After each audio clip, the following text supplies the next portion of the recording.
حملات هوایی رژیم صهیونیستی دیشب بر بیمارستان‌های غزه متمرکز بود. رژیم صهیونیستی مستقیم بیمارستان کودکان رنتیسی را هدف قرار داد. به گفته مدیر بیمارستان رنتیسی، در پی این حمله بخش‌هایی از بیمارستان دچار آتش سوزی شدید شد و بسیاری از بیماران در محل بستری خود محبوس شدند. دوستان، غزه در محاصره است. اطراف غزه 22 کشور اسلامی وجود داره. بگید کدوم کشور اسلامی از اینها حمایت کرده؟ هیچ کسی. خود نفس اسرائیل وسط کشورهای اسلامی قرار گرفته و 8 میلیون جمعیت دارد و 22 کشور اسلامی دارن نظاره‌گر هستن، کاری نمیتونن بکنن. نتونستن سفیر اسرائیل رو بیرون بکنن، نتونستن کاری انجام بدن. فرزنده برای مدرسه رفته، برای بازی رفته، از بازی برگشته میگه در خانه من پدرم کو، مادرم کو، خانه‌ای وجود ندارد، پناهی ندارد، به کجا پناه ببرد؟ خانواده و قوم و فامیل همه رفتند و کسی باقی نمانده. کشورهای اسلامی کجایند؟ 22 کشور اسلامی کجایند؟ چه جوابی درباره الله عزوجل میدهند؟ کجایند حکام اسلامی؟ کجایند اسلحه هایی را که این حکام اسلامی در دست دارند؟ کجایند هواپیماهای اسلامی؟ کشورهای مسلمان کجایند؟ متفکرین اسلام کجایند؟ قلم به دستان و کجایند کسانی که حکام خودشان را نامیدن روز قیامت به دربار خدا؟ چه جوابی میدهند؟ جوابی ندارند.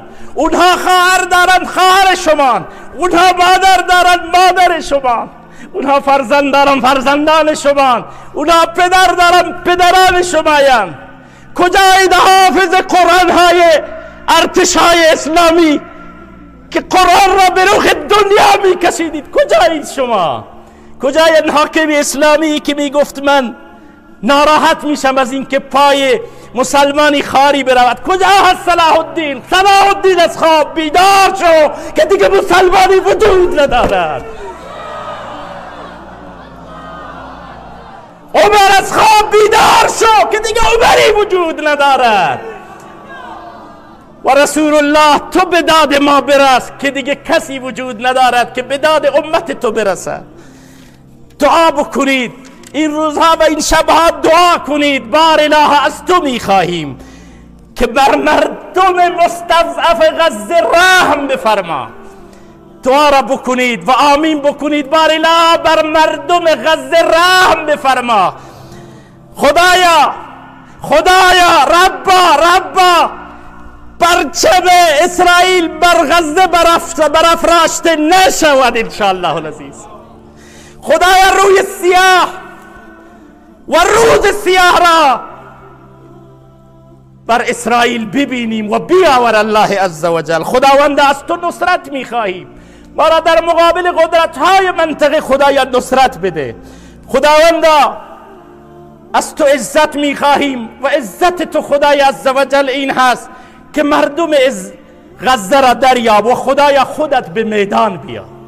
والله عزوجل این مستضعفان، این غریب، این کسانی که بی در و بی کس هستند، اینها را خدایا خودت همراهی کن و خدای عزوجل از تو میخواهیم که اینها را پیروز بکن.